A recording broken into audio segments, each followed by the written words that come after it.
It was a chilly autumn evening when my friends and I embarked on an urban exploration adventure. Armed with flashlights and a daring spirit, we set our sights on an abandoned asylum that had long stood as a derelict monument to a bygone era. The asylum had once been a place of despair and suffering, its history shrouded in tales of mistreatment and anguish.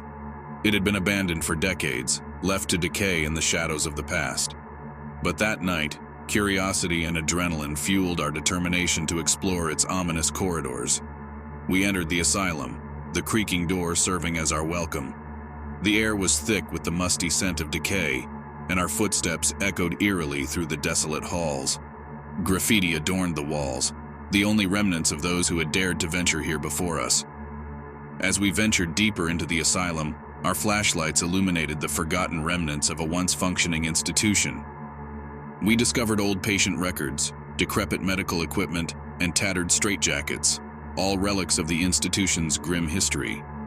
Laughter and nervous chatter filled the air as we roamed the asylum, our bravado growing with each step.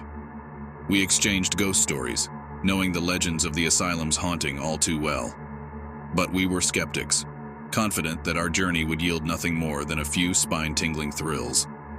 That confidence was put to the test when we reached the asylum's basement.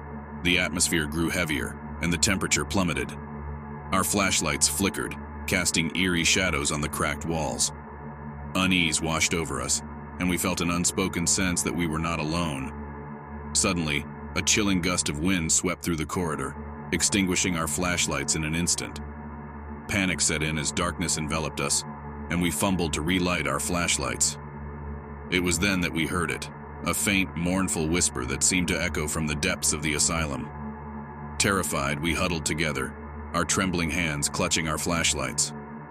The whisper grew louder, and we caught glimpses of ghostly figures in the dim light, their ethereal forms drifting toward us. Panic threatened to consume us as we realized that we were in the presence of something beyond our comprehension. But just as fear threatened to overwhelm us, an unexpected calm washed over the group. With trembling voices, we spoke aloud, pleading for peace and forgiveness. The ghostly figures seemed to waver, their anguished expressions softening. In the silence that followed, we sensed a release, a letting go of the torment that had bound them to this place. As our flashlights flickered back to life, we found ourselves alone in the basement once more.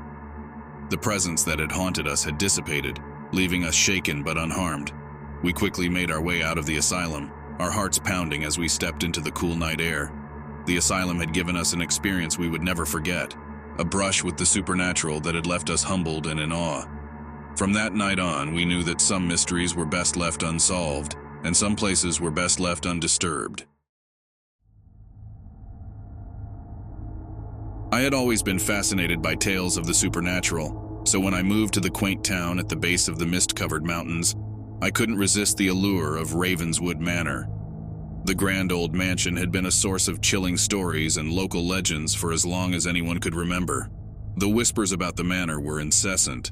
It was said to be haunted, a place where the past lingered in the form of spectral apparitions and eerie happenings.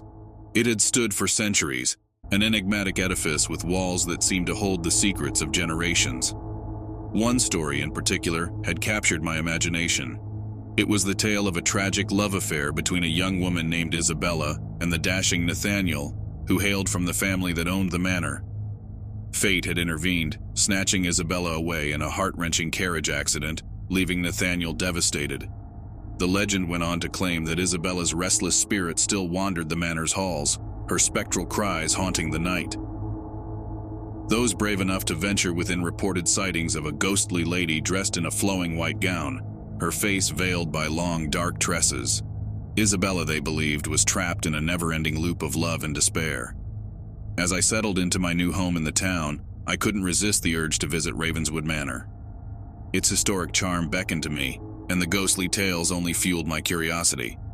I had heard whispers of strange occurrences, doors opening on their own, disembodied footsteps echoing in the dead of night, and chilling whispers emanating from the shadows.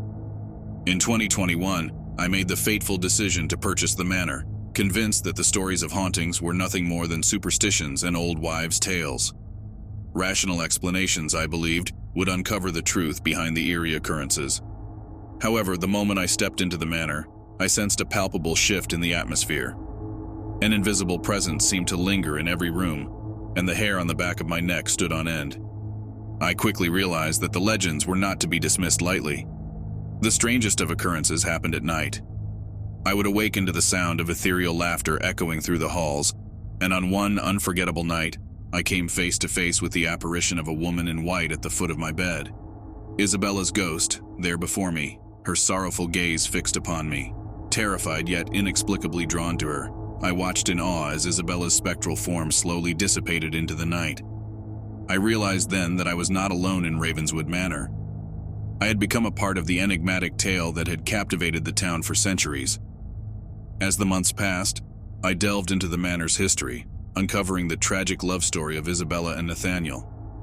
I became convinced that Isabella's restless spirit needed help, a resolution to the heartache that had kept her bound to the earthly realm. With each revelation, Isabella's appearances became less frequent, and the manor itself seemed to transform. The eerie occurrences ceased, replaced by an aura of tranquility that had not been felt within Ravenswood Manor for generations. In the end, I had not only unraveled the mysteries of the mansion's haunting, but it also provided solace to a tormented soul. Ravenswood Manor remained a symbol of history and intrigue, but it was a history now intertwined with love and redemption, forever changing my perception of the haunted house that had once terrified the town.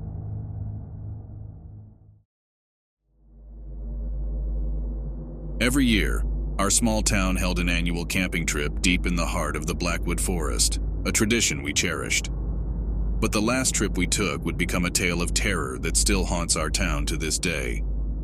The forest had always been dense and ominous, but we were seasoned campers, unafraid of the unknown. As the sun dipped below the horizon, we gathered around the campfire, sharing stories and laughter. But as the night wore on, the woods seemed to come alive with sinister energy. Strange noises echoed through the trees, whispers, rustling leaves, and the distant sound of weeping. One by one, members of our group began to disappear into the darkness. We called out their names, but the forest swallowed their cries. Panic set in as we realized that we were no longer alone in the Blackwood Forest. In the pale moonlight, we saw them, shadowy figures lurking just beyond the edge of our campsite. Their eyes glowed with an unnatural light, and their forms seemed to shift and contort with every passing moment. As we huddled together, we heard their voices that seemed to come from the very depths of the forest. They spoke of ancient curses, vengeful spirits, and the sins of those who had dared to trespass in their domain. Terrified and desperate, we attempted to flee, but the forest had other plans. The very trees themselves seemed to conspire against us, their branches snaking out like skeletal fingers to block our path. The figures drew closer, their chilling laughter echoing through the woods. We were trapped, surrounded by a malevolent force that hungered for our souls. With nowhere to run, we turned to the only option left, a desperate plea for mercy. We begged forgiveness for our intrusion, promising to never return to the Blackwood Forest. The figures paused, their glowing eyes locked onto ours. Slowly, they retreated into the darkness, leaving us with a sense of dread that would linger long after we left the cursed woods. The haunting had ceased, but the memory of that night still lingers, a chilling reminder that some places are best left unexplored, and that in the darkest corners of the world, ancient forces may awaken to exact their vengeance.